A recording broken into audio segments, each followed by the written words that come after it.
মাননীয় সভাপতি ভোট পাগলের বেমালা বৈশিষ্ট্য কই শেষ করা যায় না, তো দুই একটা বৈশিষ্ট্য একটু কই। এরা জোড়া জোড়া হাততালি উঁচা মঞ্চ দেখলি এরা ভাষণ দিতে উঠতে পড়ে, এগো শরীরে শিহরণ জাগে, জ্বালা ধরে। এরা হাতের কাছে পিঠে বেলার বেলুন, পারফিউম কিনবে, অ্যারোসলের বোতল যেটাই পায় সেইটারই মাইক্রোফোন মনে করি ভাষণ দেওয়া শুরু করে।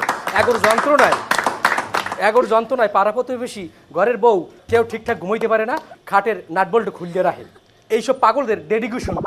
অনেকে গিন্নিগো গয়না আলের বলদ বেচ্চা ভোটে খারাইয়া জিততে গেল তো জিততে যায়, আর যদি হারিয়ে যায় তাই অনেকের বউ চলিয়ে যায়। এইসব উপেক্ষা করিয়া ভোট পাগলে কইয়ে ফেলায়, রাজনীতির এই চক করে প্রতিপক্ষের টক করে কেউ আবার শখ করিয়ে কইয়ালায়, ছড়াইয়া লাল করিয়ে দেবো আর নোংরামি বার করিয়ে দেবো। তাই মাননীয় সভাপতি 3 মিনিটের খেলায় কেডা ক্যারে ঠেলে আর কেডা ঠেলায় হেইয়া ভোট পাগলে বুঝে উঠতে পারে। মানুষ আমাগরে লইয়ে মাঝে মধ্যে হাসি ঠাট্টা করে, অনেকে ফাঁকফোকর দিয়া একটু হালকাভাবে আর্থিক লাভবান হইলেও মোর মতো বড় অংশই মরিচিকের পিছনে দৌড়িতে আইজ হ্যাগো ঝুলির খাতা প্রায় কান্দেলার অবস্থা। এইসব পাগলেরা কেমন আছে কিভাবে আছে সেই খোঁজ খবর কেউ নাই। মাননীয় সভাপতি ইতিমধ্যে এইসব পাগলে দেশ বিদেশে একটা শক্ত অবস্থান তৈরি করছে।